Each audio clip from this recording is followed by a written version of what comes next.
So, welcome to Federation X. Thank you for tuning in this time. I'm Rebecca. And I'm Emmanuel from Israel, talking on the FederationX.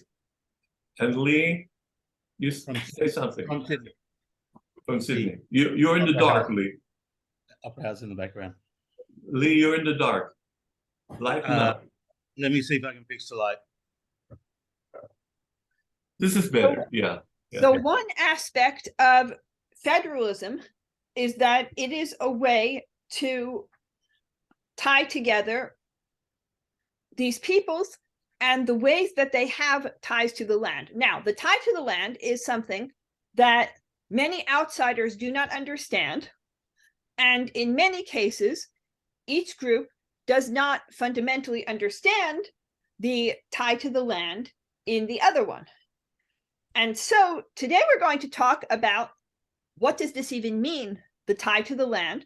How is it formulated in these cultures, especially the Israelis and the Palestinians, who are the largest demographic groups in the region? And how might these cultures have similarities and differences in the ways that they have ties to the land?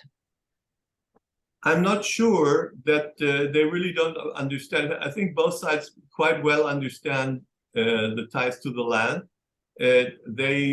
Except that they don't recognize each other's ties to the land. Okay, so it's like the Jews will often make a claim that the Palestinians are not originally from the area of Palestine and Israel, but they actually immigrated from the areas all around.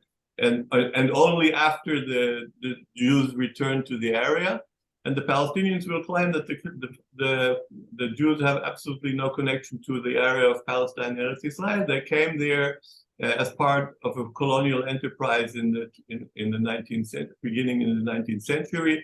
There are no ties whatsoever.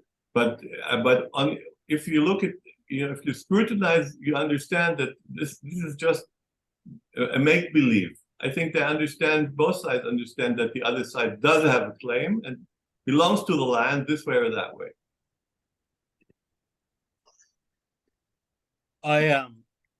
And this is something as well that outsiders may not recognize. Outsiders might think home is wherever they can buy the place or rent it. There's definitely that view in America. And so people may not understand why people are so interested in defending a place because their ancestors for thousands of years have been there and have identified. For thousands of years. And there's not, I mean, you're talking about potentially, how big did the Jewish worldwide community grow to prior to the Holocaust? 20, 30 million people? No, it wasn't that many. It's less than worldwide? that. Worldwide? I think it's about as big as it is now. I think it was supposed to be, it was about that, as big as it is now.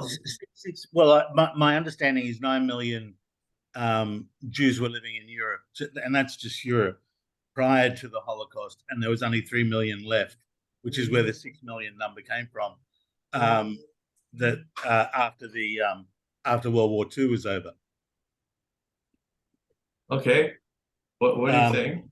So that's 6 million in Europe. There's, I don't know, let's say between North America and other countries, the Arab states, etc., say another 5 million. So you're talking about 14 million people. Yeah, something like that, like it's today. Pretty much the same number, between 15 and 20 million. Okay. So it's really hard to pin 20 million people back down to a handful of maybe 1,000 common ancestors. There would have been lots of intermarriage. There would have been illegitimate kids born. There would have been cross-pollination of genes, and there would have been converts who had joined, and so look, I don't mean, I'm not posing this as an argument. I'm posing this to try and understand. Why then would you think that everybody that's Jewish has a connection with Israel? No, everybody who's Jewish has a connection with Israel because Jews come from the area of Israel-Palestine, and this connection is maintained by religious practice and by family tradition and by cultural events and everything by the whole community. Okay, so it's something which is has been ongoing all the time. Of course, more with Jews who are traditional or religious, and less with Jews who are not. But overall speaking, I think probably about two-thirds of the Jewish community maintain that kind of cultural, religious connection and emotional connection to Israel. So that's just the way it is. It's not something. Would you apply the same to Christians? Because it would be fair to say that Palestine was the origins, Jerusalem was the origins of Christendom. And so Christians have a connection to the land as well. Christians certainly have a connection to the land. For them, they're very emotional about it, and you can see that those that go on a pilgrimage and I understand they get moved by, especially the more faith they have, the more moved they get by going on the pilgrimages to Jerusalem and to Bethlehem, but I don't see all Christians feel a connection with Palestine and Israel, nor do they voice that they have a connection with it. Yeah, you're right. You're right, but that's also different. Don't forget, there's this additional fact that Israel is the homeland of the Jews, and they refer to it as their only country of the Jews. Christians have many countries, and they feel quite at home in their countries because they are, in most Western countries at least, they are in the majority, they're not in the minority, and they haven't been subject to persecution for many years. So there are all kinds of added elements which make this, Israel and the Jews and Zionism a special case. So it's a special case pleading for, because, I mean, if that was, let's say the Anglicans in England realized that the population of Catholics had grown and was starting to exceed the Anglicans, and then decided, no, this is the land of Anglicans. Would that be a fair? Would that be something that the rest of the world would think? Yeah, well, that's a fair claim, and Catholics should start leaving or having less kids. No, that's a different story altogether. We're talking about we're not talking. Who's talking about fair play? We're not talking about. Okay. No, that's not.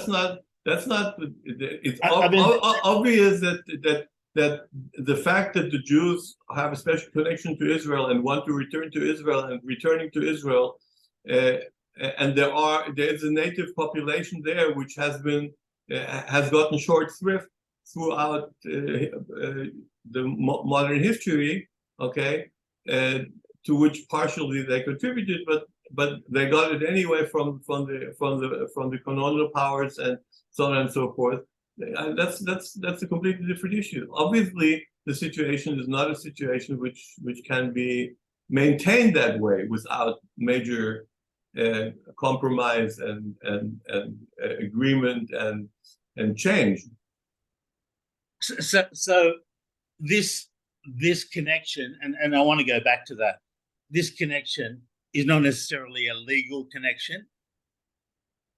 It's a legal connection by Israeli law. Certainly is. Okay. Israeli law made it a legal connection, and I don't think international law can take issue with that. Because it's not. I don't think that's something. Not today. I don't think. No, And that's half. I mean, half the issue is we're talking two different sets of standards. One set of standards around pre-World War II, and another set of standards post-World War II, like international standards. So what was acceptable pre-World War II was not it's acceptable not afterward. Yeah. And Israel was caught on the cusp of that. Mm-hmm. And I think it needed to leap on the what was acceptable pre, say, this global conscious change in moral. The League of Nations is dissolved. Nobody wants to see another Holocaust. Nobody wants to see the rise of Nazis. The UN's formed. The humanitarian law is written for the first time. The Geneva Convention is revised for the fourth time. So you got all these moral changes on the cusp of the end of World War II. And at the same time, you've got the distribution of land that the French and the English had been trying to colonize post-World War I. Israel was caught on the cusp of that. So it needed to project itself of what was acceptable prior to World War II, and now it's trying to act as though on the sets of standards that exist today, and it doesn't work because it wasn't built on those sets of standards. Yeah, but I don't think it's necessary at all to look back. Okay, it is what's happening now is what's happening now, and that's not the situation. Why I said that is the question. The question was, is it a legal connection? And sometimes what was a religious or a spiritual connection was also assumed to be a legal connection, both in the West and around the world. What do you care about if it's a legal connection? It doesn't. It's not. It's a connection. It's a connection by the people, and it's legal by the law of the State of Israel, and that's that. And that doesn't make it any more legitimate for the Palestinian population. Okay. No. So the legality is.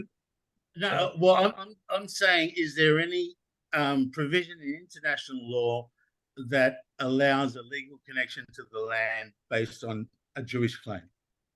I don't think so. I don't think there's an international law which says you can claim, because it says in the Bible that's where you come from, that you can claim that land. And I don't think that was a claim. That wasn't a religious claim. It's a what? It's a spiritual and a religious claim. It's a spiritual and a religious claim, which was buttressed by international agreements under the colonial times, to the detriment of the local population, to some of the local population. Yeah, and to the benefit of the Jews. Can you see that would be allowed to happen today? Had that not happened in 48? Well, I mean, taking territory by force is not supposed to be something that's happening, but it's happening. It happened in the Ukraine, of course, and in the Crimea. So it's it is what it is. What can you do? Okay, I'm trying to substantiate. I'm trying to substantiate this claim for. The Jewish claim of a connection to the land. So I'm trying to give it some credence. The credence isn't in international law. No. The credence is in a spiritual claim, and the fact that Israel today exists as a state. But that's a circular argument, because no, but it's also definitely supported by archaeological findings, and also by the fact that there's always been a Jewish community in the Holy Land, in Israel-Palestine, bigger or smaller. So I don't think I'm not disputing, and I'm not disputing even that that Israel is the origins of Judaism. I'm trying to understand what that has to do with somebody living in New York, born and raised in New York today. Then you have to. That's it's part of our heritage. It's just part of being. If you're born Jewish, and if you live it, not all Jews live it, but most of them probably do. I think 2/3, maybe even more. Then you grow up with saying next year in Jerusalem, and you grow up with having family in Israel, and you grow up with hearing about Israel, and you that connection is part of your culture and of your everyday even your everyday life to this or that extent. Okay? Well, I would actually say there are two parts to connection to the land. If you are a diaspora Jew, one is connection to the cultural homeland. Israel is the cultural capital of the Jewish people. So that aspect of it is you're connected to the epicenter of Jewish civilization. That's not the land per se, but the connection to the land per se is the awareness that many of the Jewish rituals are tied to specific geographical characteristics of the land. Like the Harvest Festival is based on the harvests on the land. And so you're not going to have Jewish rituals that are fundamentally based on the geographical characteristics of Australia, say.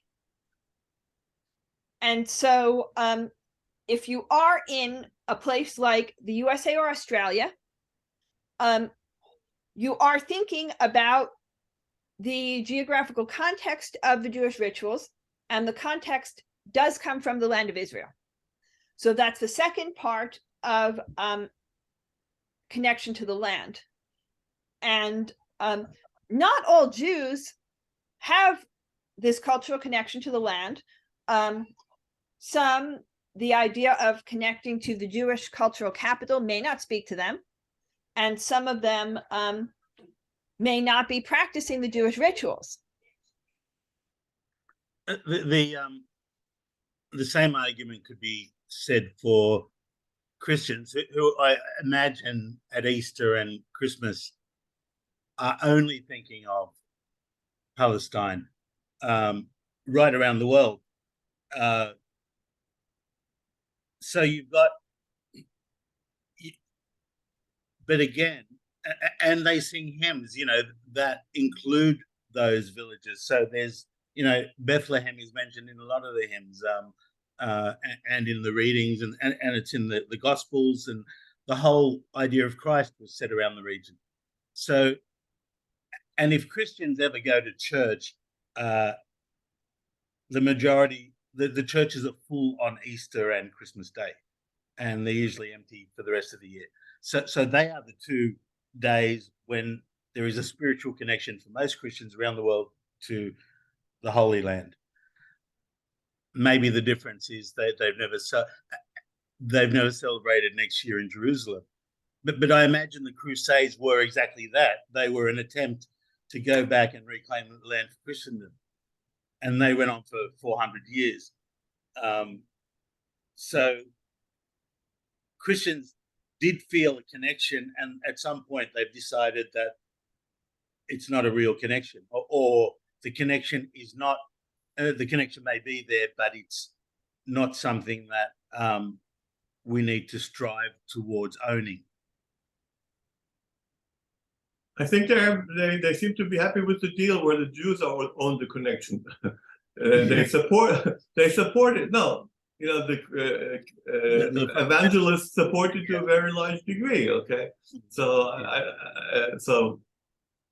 but so there is a connection. It's a strong connection for the Jews. It's maybe a little weaker connection to for the Christians, and it is what it is, and you're right. And yeah. I all my life I've been thinking, right, from now on, everyone is going to abide by what is just and right. This is all stuff that's in the past, World War II, Vietnam, but it doesn't have, consistently, even though we've got the UN, even though we've got the Security Council, and you've got Human Rights Watch, and you've got a whole infrastructure based around the idea of justice, international justice, unless a country is prepared to put its soldiers up to right. support it, it means nothing. It means nothing. No, there's terrible injustice, and that's what we did. That's what we have to resolve, at least in our little corner. Yeah, and you know, there was a period where there was a, you know, it wasn't just the UN's, and you know, countries started giving up their colonial enterprises. So you know, the England left India, and it left Palestine. I think it was just sick of its soldiers dying after World War II. So it was the French gave up their colonial, most of their colonies. The Americans and people stopped colonizing, or the great powers stopped colonizing, and that was all on the cusp of that, you know, end of World War II period. Yeah. So it was like an international moral revolution or a renaissance. Okay. Where do we go from here? So I think everyone drew a line in the sand and said, well, okay, it is what it is. Yeah. And the countries, you know, the borders that exist today are the borders that we're going to go forward with. The countries that exist by virtue of the fact that they exist are legitimate. Sorry about all the wrongs we've done in the past. You know, we'll try and rectify them as we go. And Israel is still setting up. Yeah, we still need to fix our borders. Yeah, and you know, like we would, America, Australia, don't necessarily haven't reconciled with the indigenous populations, but they don't need to oppress them anymore, I guess, because they killed most of them off. But the indigenous populations are treated respectfully now, as opposed to subjugated. So there's budgets put aside so that they're integrated into society if they want to be. They're given preferential jobs in government. They're given preferential entry into universities. So there's a whole infrastructure around treating them respectfully. There's words you can't say, same as you can't use, and they choose the language they want to be addressed in. So they've gone from Australian Aboriginals to First Nations. Well, we don't have that in Israel yet. For the no. One of the reasons is that we both consider ourselves indigenous. So we don't, you know, the Jews don't think that the Palestinians deserve any extra special thing because they are indigenous and we aren't. Is this the difference between group rights and individual rights? Should an individual living in New York feel a right to a country he hasn't been to? As an individual, I'd say no. Does the fact that he belongs to a group, and the group has the right to feel a connection to the land, and give him then individual rights to, because of virtue of the fact that he belongs to a specific group? The group obviously has made that decision. Israel has legislated the fact that Jews can come whenever they want. All of them have potential Israeli citizenship. And you know, most of this wouldn't even be a discussion or an argument even worth having if, when they arrived, the Palestinians had the same rights that the Jews did. Yeah. I think the fact that the Jews have got preferential treatment is really what is aggravating the whole. Yeah, obviously, and that the basic fact that whoever lives in the under the sovereignty of the state of Israel has to have equal rights. That's the basic thing we're trying to advance in the federation. Yeah. Final borders and equal treatment for everybody, and a decent arrangement for immigrants, both Palestinians and Jews. So how then do you, as a Jewish Israeli, how do you contend with what seems to be a paranoia around population sizes? The Jews have to be the majority by X amount. You have to create a situation where people can live together and where they can actually see that living together is something which they don't have to be afraid of. Okay, so I think a federation is probably the best way to do that, where everybody can live in his area and live his life to the extent that is possible without infringing on everybody else's, and in peace. But that once people learn how to live in peace with each other, it's much more. It's easier to deal with the paranoia. It's much more difficult to whip up paranoia. When people have neighbors who they live with and everything is okay, it's difficult to tell them that he's going to attack you overnight. Okay, so we just have to create that situation, and the sooner the better, because the paranoia will be there for a while. Well, I also think that the question about the majority, it's also a metric of the relative strength and health of Jewish culture. Historically, Jews did have a level of separatism from other people around them, and this separatism led to a preservation of the culture. Now, during the Enlightenment, there became other types of Judaism, like Reform Judaism, that were not as separatist. And if you look at what happens demographically, the movements that are not as separatist do tend to assimilate in larger numbers, leading to selection within Judaism for movements that are more radical. Now, what is that to oppose the reform movements that are growing? Is that what you're saying? It's a mixture. First of all, they do use it as a talking point that orthodoxy and other types of traditionalism are the bulwark against assimilation. And second of all, it's as well a question of who are going to be the people who stay. If you look at, for example, the people who were Jewish in 1800, whose descendants survived, and you would have a dialogue between those people, you might time and again come into the theme of that a lot of these people do belong to other cultures and are not connected with the Jewish part of their ancestry at all. And often it's because some of their ancestors decided to be a little less separatist or a lot less separatist. And so having a magnetic pull of Judaism towards a more moderate form of Judaism is something that I really think needs to be done to be a countervailing force, kind of like how secular America has a magnetic pull. Moderate Judaism needs to have this countervailing magnetic pull. And the majority is a benchmark of how successfully this can be done. Can there be a nation-sized group of Jews? Can there be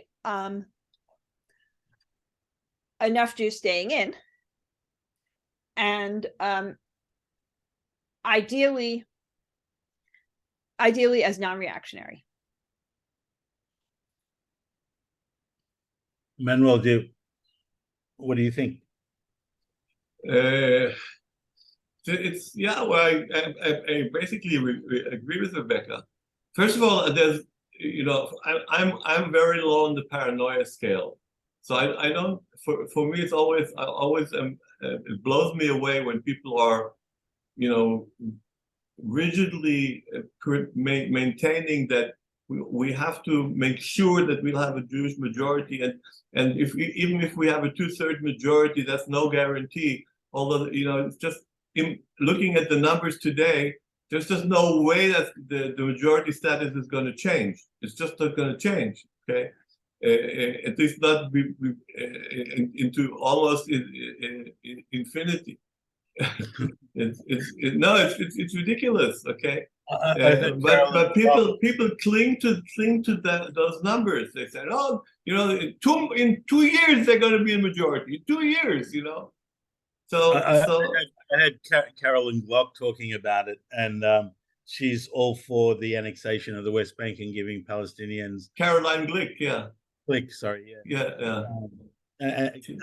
Annexing the West Bank and giving Palestinians citizenship, which is unusual for a right-wing Jew. Yeah, she wrote a book about it, but if you read the details, by the time the Palestinians will have citizenship, and the terms and conditions for them are pretty rigid. So they're all going to have to pass polygraph tests or something like that. Yeah. Otherwise, what do you do? Where do they go?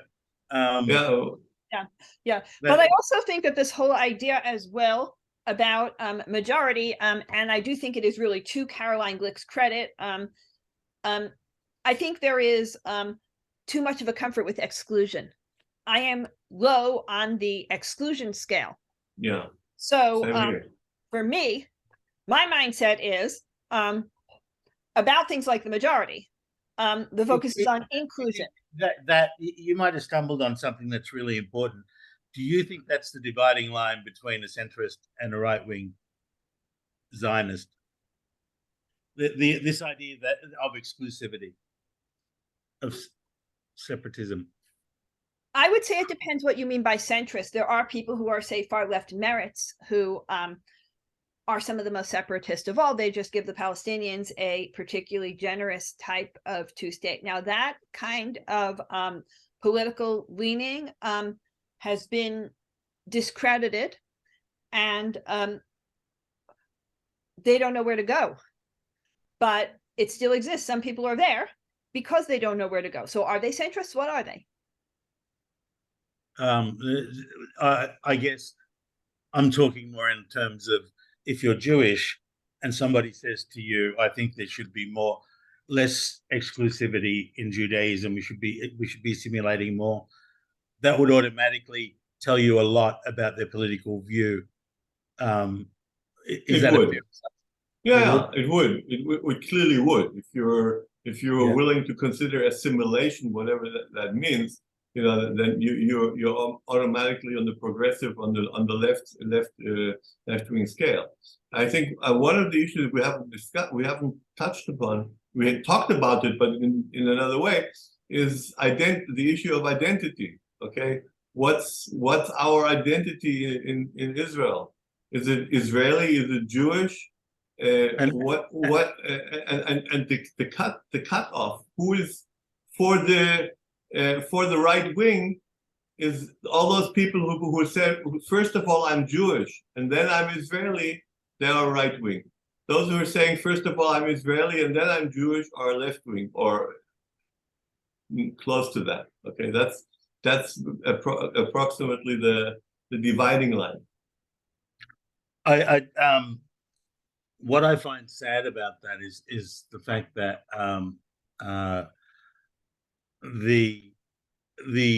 there's 20% of the population are Palestinians, non-Jews, and I think certainly the country would function better if the nationality was Israeli and religion was a private matter. Absolutely. And everybody focused on building Israel as a country, even with the occupation and Gaza. I think you would get a lot more buy-in and support from the Arab community if it was considered. Sure, absolutely. That's what we're trying. That's what the Federation is trying to create. Yeah, I think that's that's what we should be doing, making a federation happen, a country with for all its citizens, where Jews can be Jews and Palestinians can be Palestinians and Muslims can be Muslims. You can catch up to us, and then you can say, well, that was terrible what we did then, and at least we're not doing it now. Yeah, I think no, that we have to go ahead and move ahead. We can't just dwell in our past and repeat the mistakes of the past. Well, I think actually that there should be a lot more emphasis on hybrid cultures, hybrid cultural activities. Basically, activities that can draw from the best of both cultures and see what they sum up to. Yes. So hybrid is good. That's why I call our federal proposal a hybrid one-state solution. Because what you could manage federally, there is so much that would be in the common interest of both groups that the federal government could take on. Whether it's trade, federal taxes, border controls, security, army. These are all in the interest of both groups who are going to have kids born on the land, and you want their kids to want to be proud of where they were born and raised, and irrespective of their religion. Yep. Yeah. So yes. So on that note, I think that this is a great conclusion that federalism has a lot of very real potential. Absolutely, and we'll make sure it'll happen. Yes. Okay. On this happy note, good night. Thanks for listening. Good night. Take care. Take care from Israel. And I'll see you again.